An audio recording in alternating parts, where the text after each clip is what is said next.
Olá, eu sou Maximilian Steiger.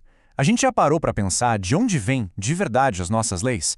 Hoje, é bem provável que a gente responda que elas vêm da razão, de acordos, de debates. Mas olha, nem sempre foi assim. Hoje, com base na análise do grande jurista Javier Hervada, a gente vai mergulhar naquilo que ele chama de a grande ruptura.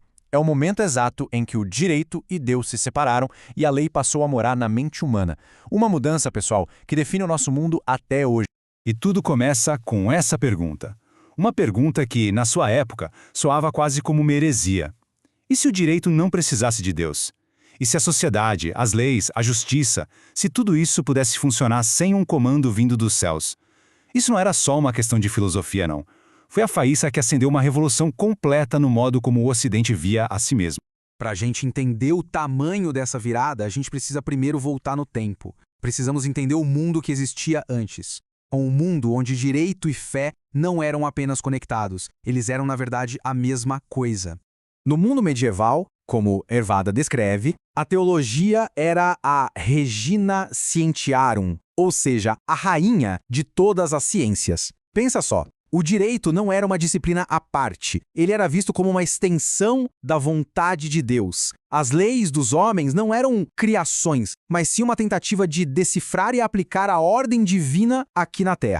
A base de tudo era a fé. E isso dava ao sistema uma estabilidade, uma estabilidade gigantesca, com uma autoridade que vinha de cima. A justiça não era uma convenção social, era um reflexo da ordem do Criador. Mas tudo isso estava prestes a mudar. Pois é, essa ordem toda não ia durar para sempre. E Hervada nos leva exatamente para uma encruzilhada histórica, um momento em que três grandes forças, juntas, começaram a criar rachaduras profundas nas fundações desse mundo. E o mais fascinante, o que Hervada aponta, é como esses três fatores funcionaram em conjunto. Pensa bem, as guerras religiosas criaram uma necessidade prática de uma lei neutra. A Reforma Protestante deu a base teórica para separar o mundo da fé do mundo da natureza. E o racionalismo, por fim, ofereceu a ferramenta, a razão pura, para construir um sistema totalmente novo do zero. A base teórica estava simplesmente ruim. Então, o que aconteceu não foram só umas rachaduras. Foi um terremoto, uma quebra fundamental, a ruptura, como Hervada batizou, que deu à luz o direito moderno, esse que a gente conhece hoje. E essa tabela, nossa, ela resume a mudança de forma genial. O foco saiu de Deus e veio para o ser humano.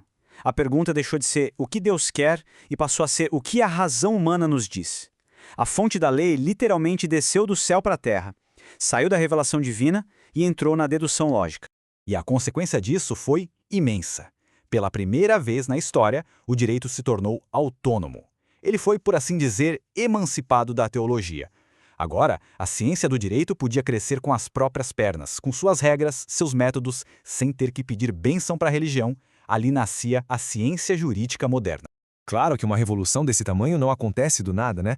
Ela precisou de arquitetos, de pensadores que pegaram papel e caneta, ou melhor, a razão, e desenharam as plantas desse novo mundo jurídico. E aqui, dois nomes são absolutamente centrais. São os grandes arquitetos dessa nova era. O holandês Hugo Grotius e o inglês Thomas Hobbes. Cada um, à sua maneira, eles são o exemplo perfeito dessa nova forma de pensar. O que o Grotius fez foi algo radical. Ele propôs um experimento de pensamento.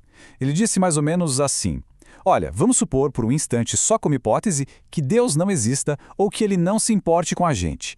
Ainda assim, existiria um direito natural. Por quê? Porque esse direito estaria baseado na nossa própria natureza racional. Com essa frase, ele cortou, conceitualmente, o cordão umbilical que unia o direito a Deus. Já o Hobbes foi por um caminho bem mais sombrio. Ele imaginou como seria a vida sem governo e sem leis, no que ele chamou de estado de natureza. E o resultado?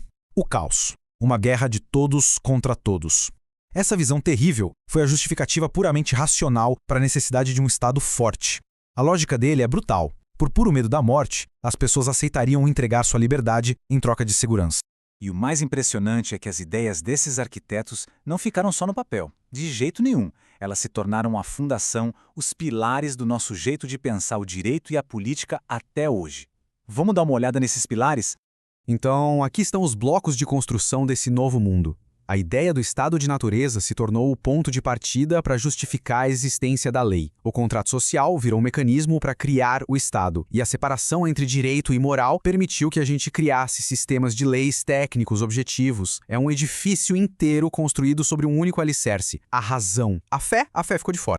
E assim, a análise de Hervada nos mostra essa jornada incrível. Saímos de um mundo onde a justiça era um eco da voz de Deus para o nosso, onde ela é uma construção da razão humana. Essa ruptura nos deu a ciência do direito, os direitos humanos, o Estado moderno, mas ela também deixa no ar uma pergunta fundamental. Hoje, séculos depois, a nossa ideia de justiça se baseia em quê? Ainda é na razão pura ou é na vontade da maioria, na tradição? A verdade é que a herança dessa grande ruptura ainda está sendo debatida, todos os dias, nos nossos tribunais, nos nossos parlamentos, na nossa sociedade.